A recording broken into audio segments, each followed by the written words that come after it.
Hey, Future Hindsight listeners. Before we start, I want to tell you about a podcast we've been listening to.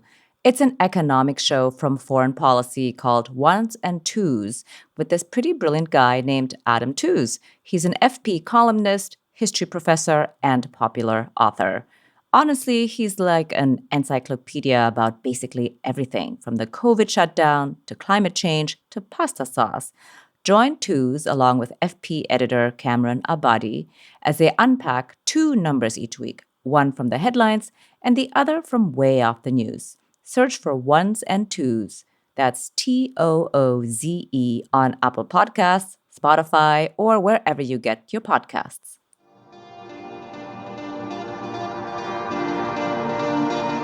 Welcome to Future Hindsight, a podcast that takes big ideas about civic life and democracy and turns them into action items for you and me. I'm Mila Atmos.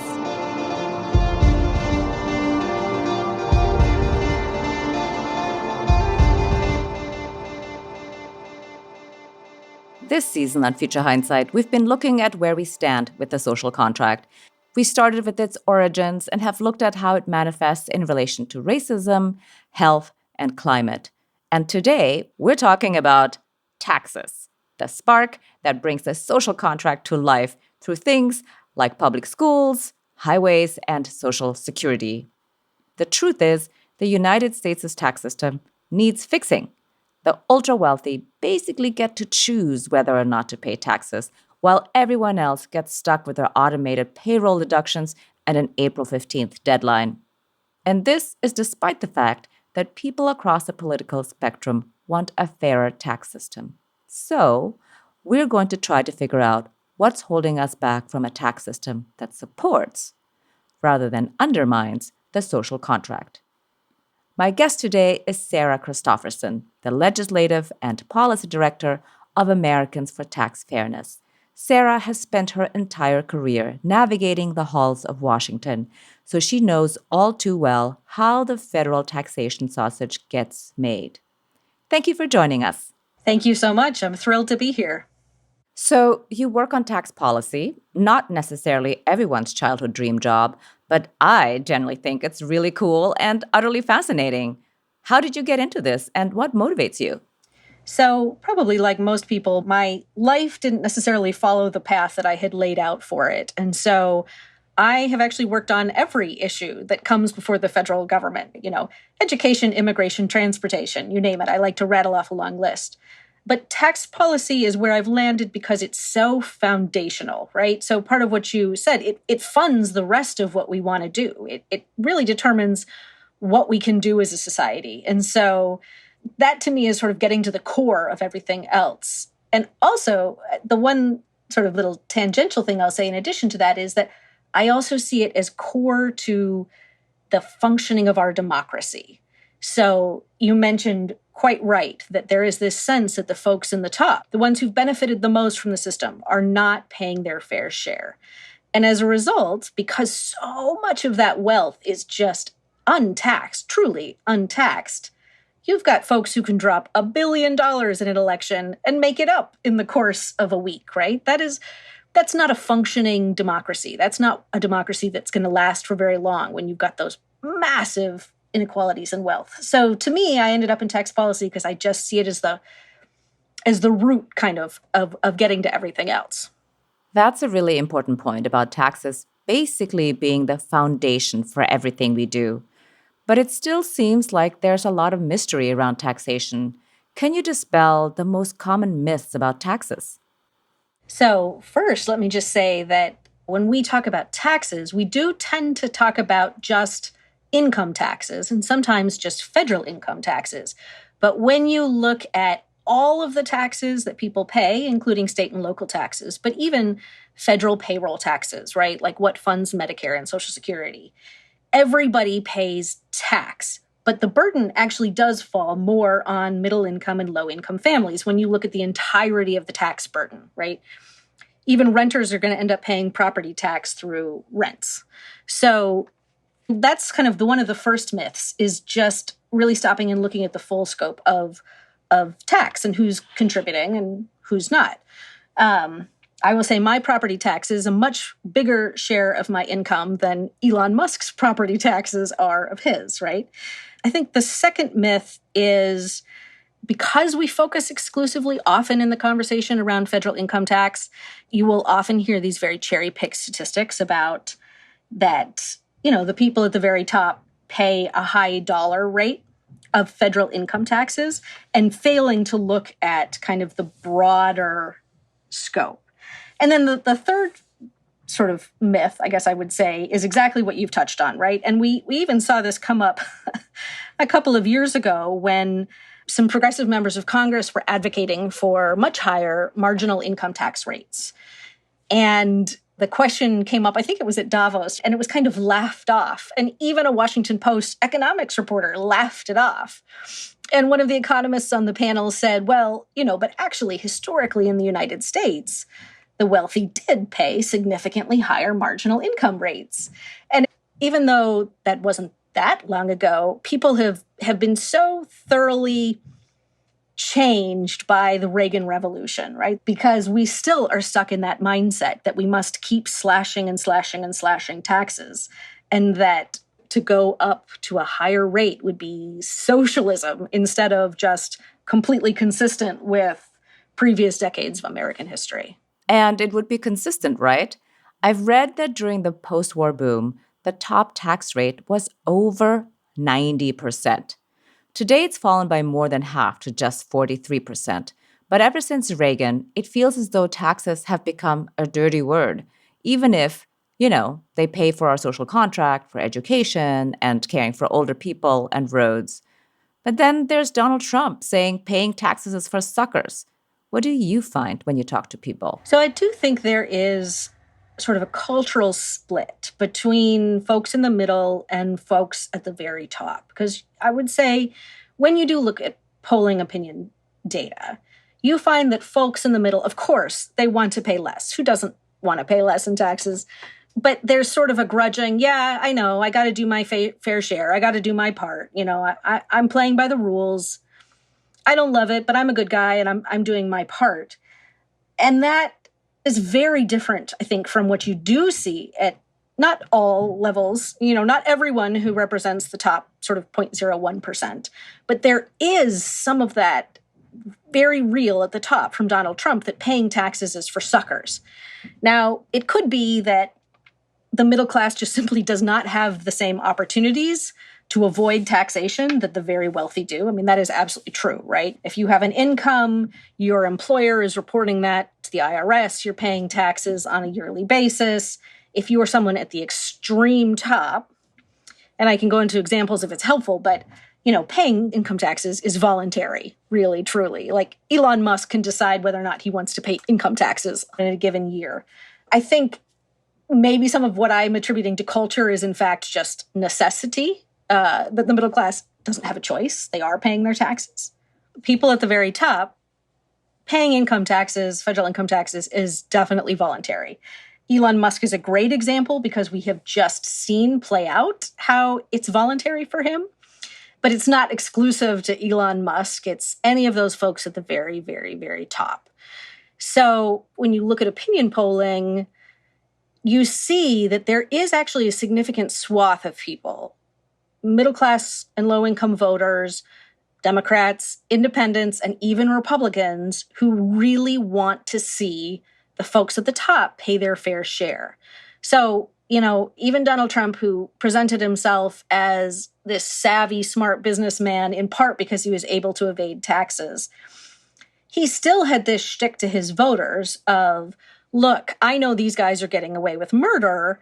My tax bill is going to tax them and give you a tax cut. Now, that was obviously a lie, right? We know for a fact that the benefits of his Trump tax cut were skewed heavily to the very top.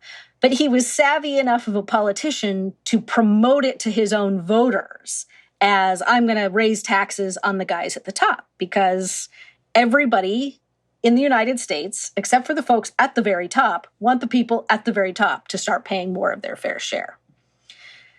So in some ways, that mindset has got a very big megaphone, but I'm not sure that it's as pervasive as it sometimes might feel. Like, I'm not sure that the country as a whole is quite as far removed from our feeling of civic responsibility. And in fact, you can boost support for government interventions and measures like the president's Build Back Better Act when you tell people it is paid for by taxing the wealthy and corporations. Like that actually makes people happier about whatever you're proposing.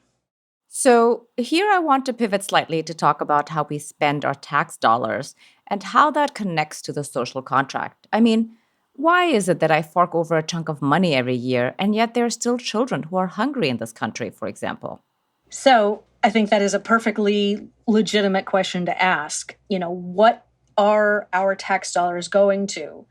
And part of the problem is we have really structured benefits in this country so that in some ways they are invisible, right? I mean, I was thinking a little bit about Western states who exist because their water is so heavily subsidized by the federal government. But that's not something that they're thinking about on a daily basis. When they're paying their taxes, there's not a little line item in their return that says, and this much money, went towards keeping your drinking water bill lower than it would otherwise be.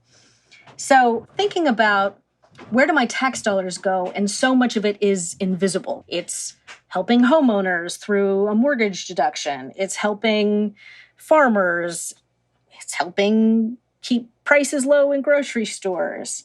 But that doesn't mean that we're all spending it correctly, and it doesn't mean that we're all equally benefiting.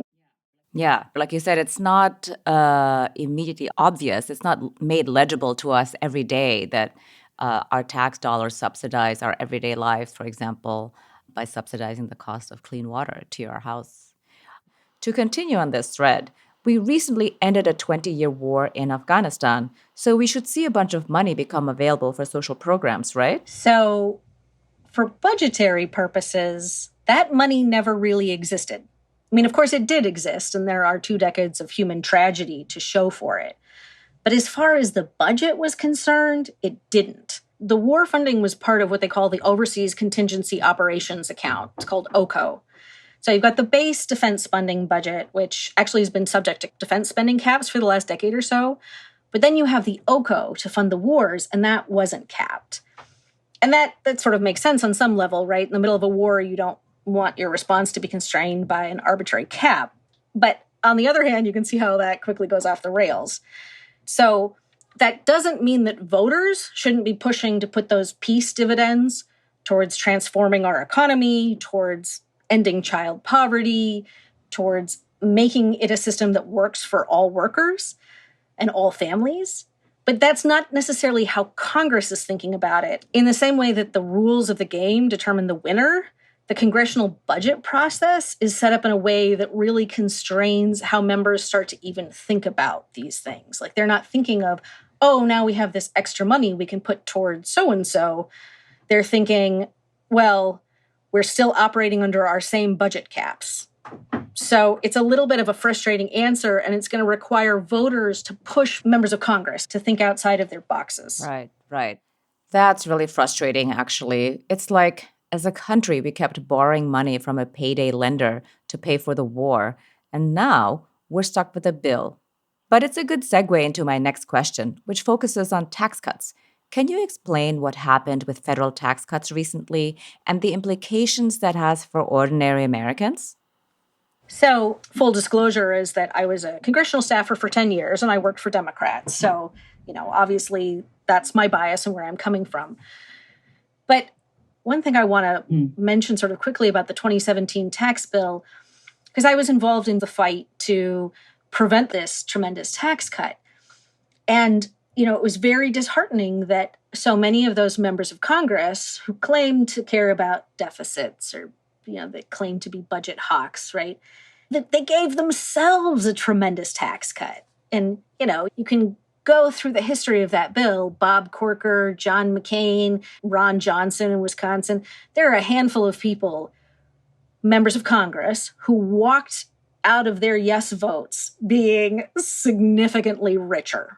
And I think that has got to play into, understanding of kind of why we are the way we are now and why Republicans were so willing to cut taxes. It wasn't just for their campaign donors. It wasn't just for their friends. It was for themselves.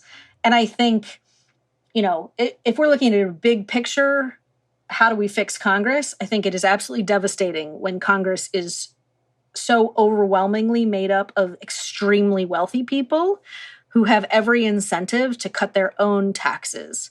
And likewise, I work with Congressman Trone from Maryland, who's quite wealthy, and yet he's out there beating the drums to raise his own taxes. I think we have to praise those members of Congress who are making those choices that are more consistent with the social contract and are a little less grasping and greedy the way Bob Corker's choices were, in my opinion. Well, so this gets us back to the question of taxing billionaires. Ordinary people, like you said, they just get taxed in their salaries. But billionaires don't get taxed until they sell assets like their stocks, have a taxable event. What can we actually do about this? So there are a couple of things. And the one thing I want to say is that, so you're absolutely right. Billionaires and the other ultra wealthy don't have to pay taxes on their capital investments, right? Their income gain, their capital investment income, unless they sell. And the beauty of being a billionaire is you never have to sell. So it's coined buy, borrow, die. So Jeff Bezos, he has about $200 billion in Amazon stock, right? His basis, meaning his starting point, was around zero or something like it. And now he's got $200 billion in Amazon stock. So if he were to sell, he would have to pay capital gains income taxes on the gain. But he doesn't have to sell if, purely hypothetically speaking, he wanted to build his own phallus-shaped rocket and go to suborbital space. He doesn't have to sell to have income. He goes to his own banker and says, hey, can you write me a loan with an extremely low interest rate and just use my massive Amazon stock as collateral? So he never has to sell. He basically lives off of these loans with an extremely low interest rate. He gives himself an $80,000 salary. So his income taxes are basically lower than a nurse's or a teacher's. And then when he dies, that gain, that $200 billion in gain, for tax purposes, disappears. So whoever gets that $200 billion in gain, they get it as though it didn't start from zero and it's not $200 billion in gain, but as though it started at 200. And if they sell it for 201, they'd only pay taxes on the one. So you can imagine how a system in which if you accumulate enough wealth to kind of break free of the gravity of taxation that the rest of us operate in, then you never have to sell, you never have to pay taxes, and all of that tremendous wealth gets concentrated for whomever is lucky enough to take it in the next stage, right? It's like operating in a different set of rules than the rest of us. The chairman of the Senate Finance Committee, Ron Wyden from Oregon, has proposed a couple of things that would get to the heart of this. So one of them is, the technical name is called mark to market. We like to refer to it as the Billionaires Income Tax. And it basically says, look, you are using these massive increases in your investments as income, and you're just sort of treating this quirk of the tax system as a massive loophole to get around of paying it. So we're going to, every year, look at how much gain has occurred and tax you on the gain. So we're not taxing you on your total wealth, which would distinguish it from a more traditional wealth tax, but we are taxing you on your gain, whether you've sold or not. So your annual gain, every year is a realization event for tax purposes. That provision, the Billionaires Income Tax, we hope is still very much on the table as part of the president's Build Back Better package. So it didn't make it in the most recent framework, but we're working incredibly hard because it really gets to that question of, should income tax be mandatory for the rest of us and voluntary for the ultra wealthy? And then the other thing would be to say that you can no longer just pass your gains on tax-free at death. So closing some of those loopholes. That may or may not happen in this package, but obviously it's something that we will be continuing to fight for going forward so that we are all playing by the same rules. Well, everything you've said just now is super head spinning, but I have some technical questions. First of all, does Jeff Bezos really give himself an $80,000 salary? I mean, why? Why would he do that? That seems very silly. Yeah, 80,000 is his salary. And, it allows him to say that he is taking a salary from the company, but it obviously depresses his income. He and I are more or less in the same tax bracket, despite the fact that, He's a multi-billionaire. Yeah. Exactly. So in terms of the billionaire tax and marking to market, so that's between January 1st and December 31st. So basically they just take, the gain of the stock price between January and December from beginning to end and see if there's a gain and then tax them on that, like capital gains tax or like income tax? No, right. So capital gains income tax, yes.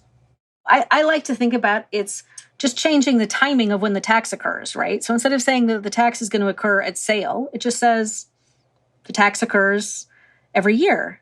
And people say, well, we don't do that in the United States. I'm like, have you never paid a property tax? Because I guarantee you that I have paid an annual increase, right? Like, come on. Okay. There's one more question I had about this. So I didn't realize that at the time of death, that when you pass on assets, your assets are valued at current value as opposed to at its initial value when you first acquired it, for example, like Jeff Bezos at around zero. So his children, for example, would inherit Amazon stock at approximately $200 billion. Is that what you're saying? Yes, exactly. They call it stepped up basis. So your basis, again, being the purchase price, right? And so what they're saying is Jeff Bezos might have gotten it at $0. That's his basis. His gain is $200 billion. But for his children or whomever he leaves the money to, their new basis is $200 billion. And so wow. They could sell the very next day and have no tax liability and just pocket $200 billion. Tell us the difference between capital gains tax and regular income tax and what the rate difference is. So it's actually it's a huge issue for us. It's a huge unfairness issue for us.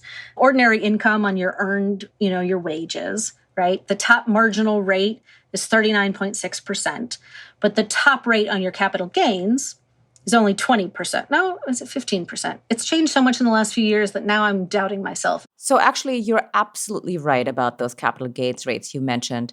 They're rates of 0, 15, and 20%, depending on your income level and filing status.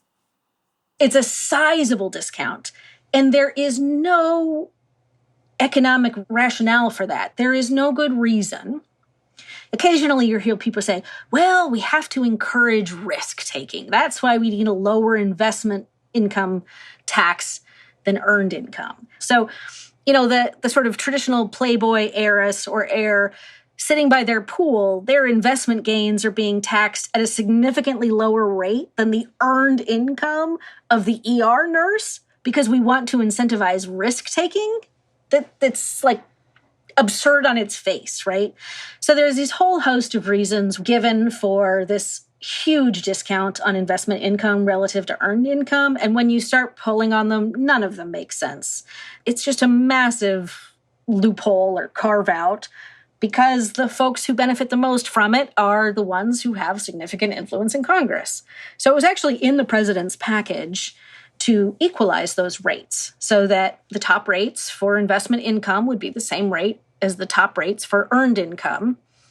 I'm not sure how much opposition there was to that in the United States Senate, but I know that Kyrsten Sinema, the Democrat from Arizona, said she was going to take all of those rate increases off the table. So she was going to completely prevent rate increases that would make the earned income and the investment income the same.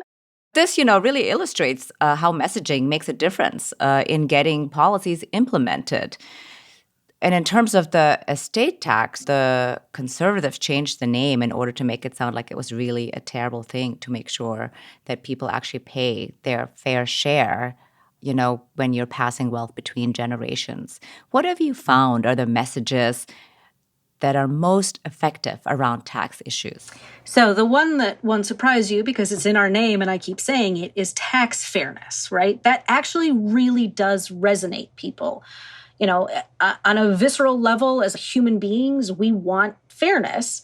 And when we can see that we are doing our part and paying our fair share, and there are these folks who are not, that really makes us angry. And so saying, it doesn't have to be like this, right? We can all pay our fair share is actually extremely potent messaging. And then, in terms of the president's package, reiterating that what the president is doing is not going to raise taxes on middle-income families, on working families, but is going to target those people who up until now have just been getting away with murder. That really changes the discourse, even among Republican voters. That actually boosts support because people want to see them pay their taxes just because, right? Like, even if it's not going towards these tremendous investments in human resources and human capital and human infrastructure, even Republican voters want Jeff Bezos to pay some damn taxes. Yes. One of the things that you mention a lot on the website is progressive tax reform. What exactly is progressive tax reform? Because I think a lot of people don't understand exactly what that means. And how would this affect people like Jeff Bezos? Although I will say in this context, the tax code in the United States is already progressive, correct? I mean, it does get higher as you are richer, except you can you can choose not to sell stock. Yes. So I would say the federal earned income tax piece is progressive. And I'm not sure most folks really think about how the income tax brackets work. So they might hear a top marginal rate of 39% and think that it's 39% on your whole income. That's not how it works. So, everybody pays the exact same rate on their first, let's say, $10,000. And then everybody pays the exact same rate on their next $5,000 and so on up the chain. So when you're at the top income bracket, you're only paying that rate on, whatever amount of income flows over from the next bracket. And it is, progressive, right? It does take a bigger and bigger chunk out of the top. Now, there are other parts of the U.S. federal tax code that are arguably regressive. So there is a cap on the payroll contributions that you're making to Social Security. I think it's around $110,000. So the first $110,000, you're paying Social Security taxes, but everything above that, you are not. So someone who's earning, $50,000 a year, their Social Security is a bigger chunk of their income than someone who's making $5 million a year. For them, it's a relatively small piece. So that's the one thing I would say is that, yes, the federal income code is progressive. Other parts of the federal tax code aren't. And then that's not even getting into things like excise taxes, right? Like the federal gas tax or the transportation safety tax. That's going to take a bigger chunk out of low incomes than higher incomes. And so when we're advocating for progressivity, I think it's looking at the total tax burden and saying it is only right and fair and also good for the economy that you take a larger percentage from the folks who can afford more, right? Sometimes people advocate for a flat tax, right? Well, 10% of $100 is $10 worth of food. 10% of $1 million, you can still buy a lot of food, right? Like it just takes a much bigger chunk out of people at the lower end than at the higher ends. And the reason why I want to say it's good for the economy, but there are only so many super yachts and rocket ships that one human being can buy. There are only so many homes. And what our economy depends on is the purchasing power of the middle class. So it really matters significantly more for creating jobs that the middle class and that working families have purchasing power than that some of the folks at the top have one more gold-plated toilet. Thanks for making that very clear. So, what are two things everyday people can do to make a difference in this fight for tax fairness? So I think, part of it is really having a good sense. People do have this visceral sense, but it's not necessarily always backed up by data, and so therefore they can be persuaded otherwise. That the rich have been getting away with murder. I mean, that's okay. I was going to say objectively true. I can't say objectively after having said murder, but they are getting away with not paying their taxes, right? That is very much backed up by data. And that we didn't get an economic boost as a result, right? Like the Trump tax cuts were a colossal failure in terms of boosting job growth, boosting the economy. And so I'm a big believer in the place to start is having conversations with your friends and family about, why we pay taxes, what we get from our taxes, who's not paying taxes, who's not contributing. And then, of course, call your members of Congress and tell them you want higher taxes on the ultra-rich. Yes. We're a show on civic engagement, and people are always encouraging you to call your member of Congress, and it really does make a difference. So as we're closing in towards the end here of the interview, looking into the future, what makes you hopeful? So, it's easy to feel really pessimistic about the state of our country because I spend my life working with and for and around Congress. It's very easy, given the state of, what's happening in the Republican conference with the January 6th insurrection, to feel unhappy. But I am hopeful.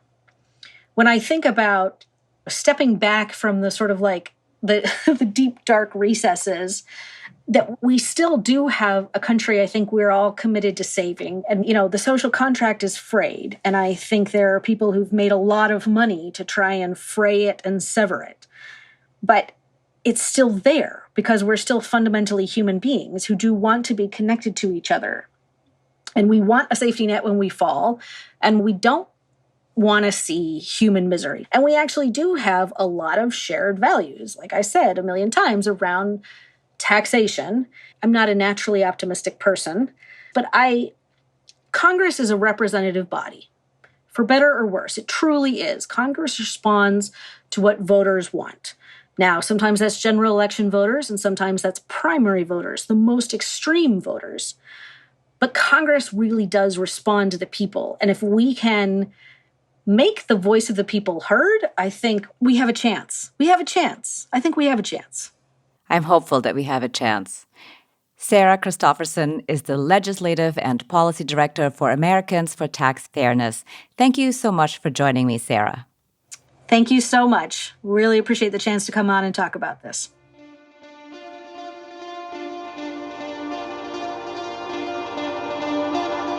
On the next episode of Future Hindsight, we'll be talking about the social contract and big data. Algorithms determine what we see in our social media feeds and are used in everything from criminal justice to online grocery shopping. So, we're going to talk to Dr. Latanya Sweeney of the Kennedy School of Government at Harvard University and the author of the forthcoming book, In Technology We Trust. That's next time on Future Hindsight. This podcast was produced for Future Hindsight by Sarah Birmingham, Riva Goldberg, Zoe Sullivan, and Bart Warshaw of the Cocoon Collective. Zach Travis is our associate producer. Until next time, stay engaged.